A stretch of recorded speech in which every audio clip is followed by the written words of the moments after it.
What is an altar? What is an altar? Before I define the altar, let me give you one more prophetic experience. I was hosting a friend of mine, Apostle Tony Kemp. He's been on his supernatural, and at that time he was on the board for his supernatural with Seed Roth, and I brought him to my church in Arizona. And the first time he came, and Tony gets in my car and we're driving.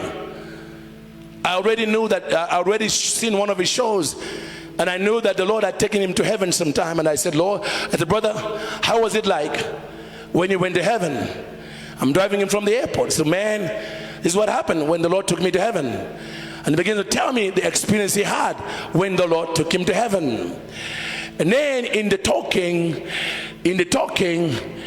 yeah, at the time, that's when the Lord was opening up the technology and the realm of altars. I was writing my thoughts down as God was downloading them to me. And then what Tony Kemp did not know is that my favorite prophet in the Old Testament, my favorite, absolute favorite, even today, is Elijah. I love Elijah because I'm a classical Pentecostal. I love fire.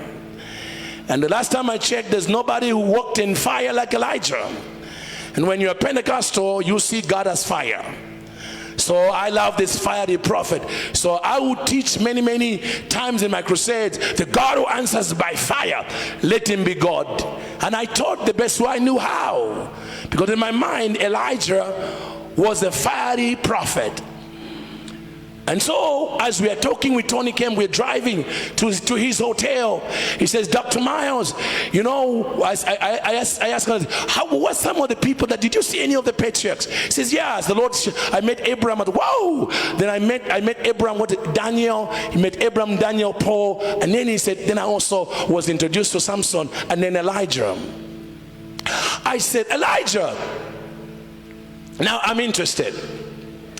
I said, what did Elijah tell you? What was your conversation with Elijah? And he said, you know what was interesting when I talked to Elijah? He said to me, Tony, many of your brothers and sisters on the earth misunderstand my ministry. Now I'm listening. My ears are all up. Amen. I'm like, oh, is that what he said? I mean, I'm listening because this is my guy. I'm about to hear from my guy. And he says this to Tony Kemp. He says, Tony, everybody on earth, most people on earth think that I was a fiery prophet, that I'm the prophet of fire. And I said, oops, because that was me. He said, they don't understand the Elijah ministry. So I said, Tony, what did he tell you? What is the Elijah ministry? He said, Elijah told me, he says, read the Bible again.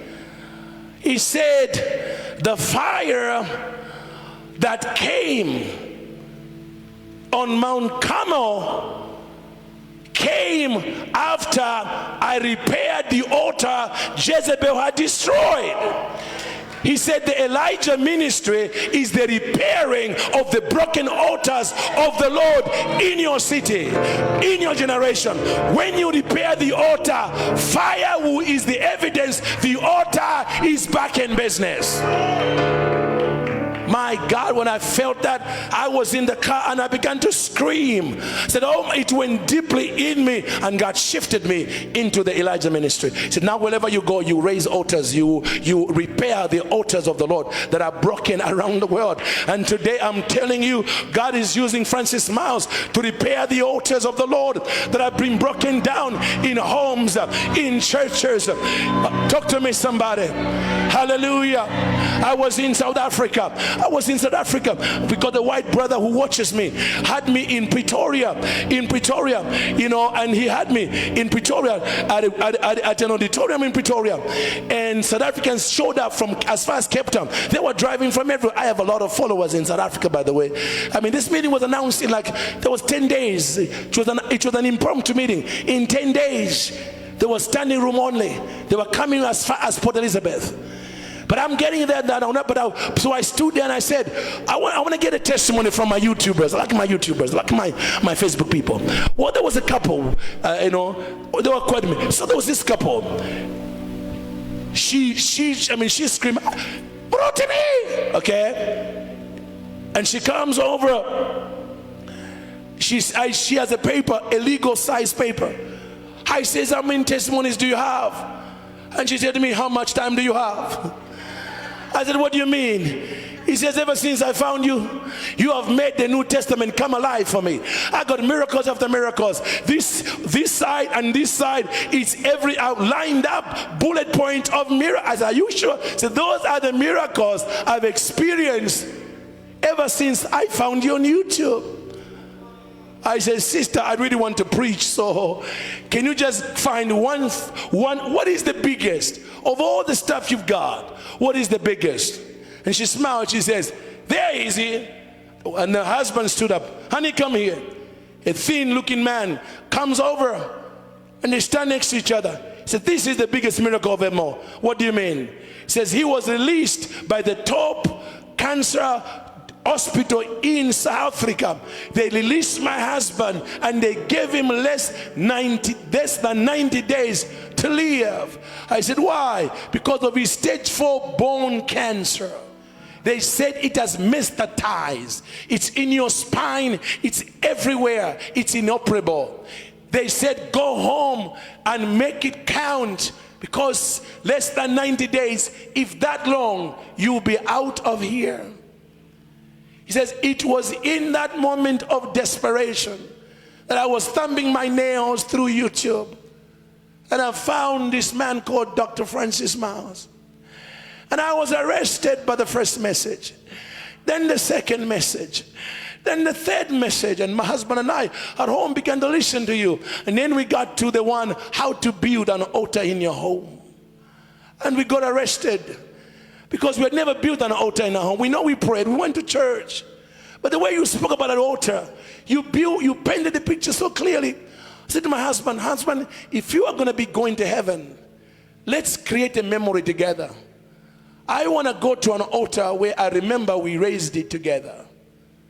When you're not here, I want a place I can go to remind me. So they said, okay, let's do it. They didn't understand. It was every cancer in the body. He said when that happened, he began to feel fantastic. He began to feel great.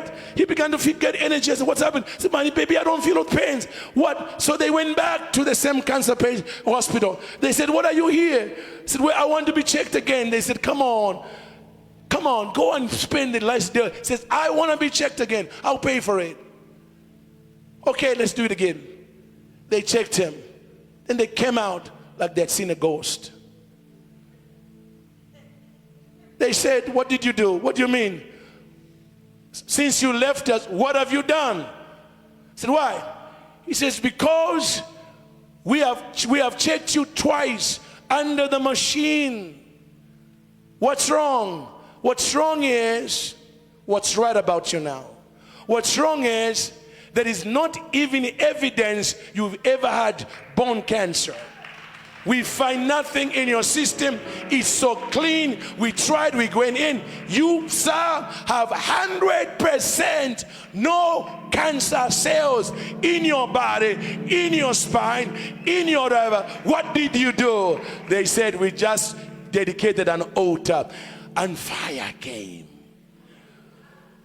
I said, man of God, look at this.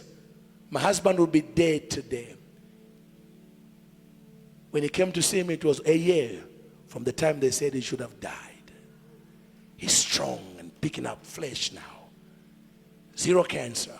All they did was raise an altar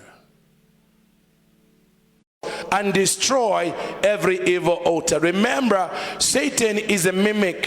He's a thief and a mimic. A mimic is somebody who has no original ideas. He's a copycat.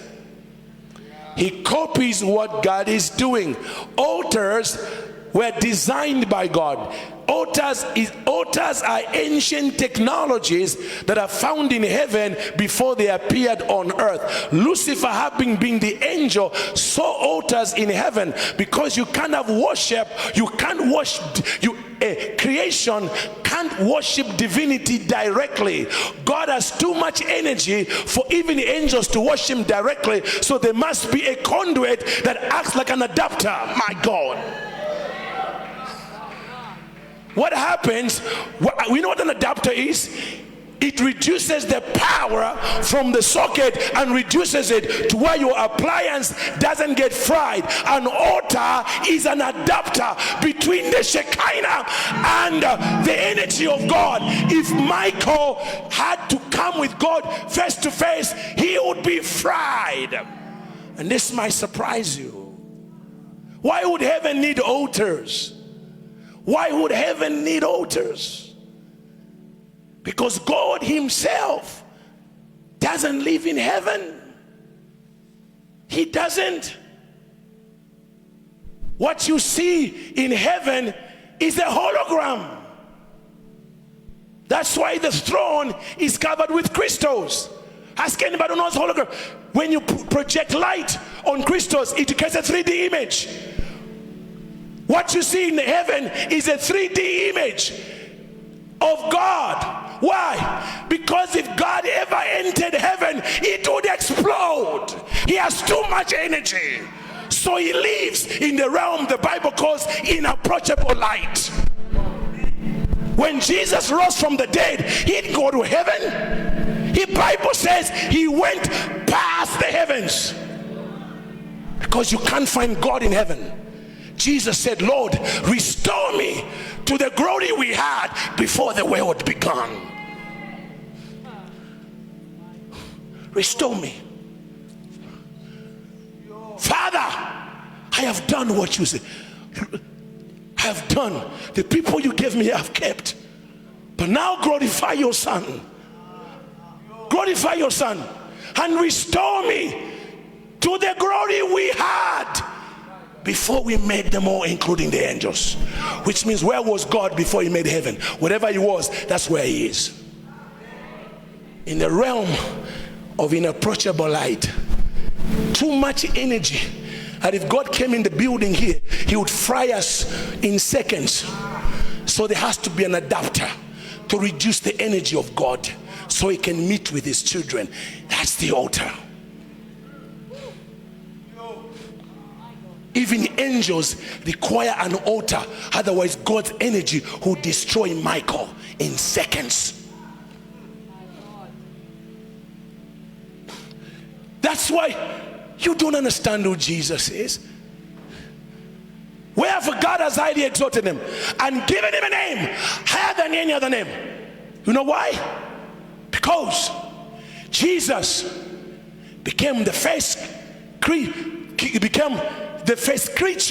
the first human being, the first he became the first man to go where angels. That's why the most stupid, this is why God was laughing when Lucifer tried to overthrow God in heaven. How can you overthrow a man in a space only his hologram is there?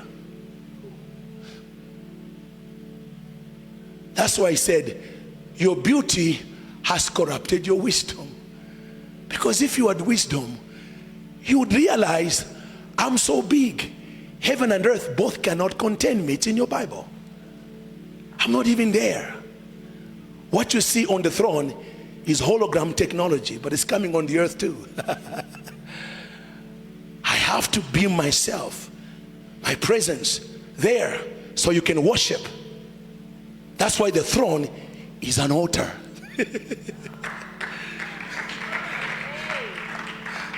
It's an altar. Because before God showed me this, I said, Lord, I get earth needing altars. I don't understand. Why would heaven need altars? Until God says, because I don't live there. I live, read the book of Timothy. Unto God, immortal, invisible, who dwells not in heaven, in an approachable light. Inapproachable means whether you're an angel or a man, you can't approach without being fried. God has to reduce himself so you can experience him. Without that adapter called an altar, you can know God, because you'll be dead before you know who he is. So he said, okay. So I'm sure they had a meeting in the circle of inapproachable light. Father, Son, and the Holy Ghost. Guys, we have too much energy. Too much energy. But we need people, angels to connect with us, men to connect with us. What do? We have a problem. We have a power problem. We have too much power. Oh, they came up with an adapter. We'll call it an altar.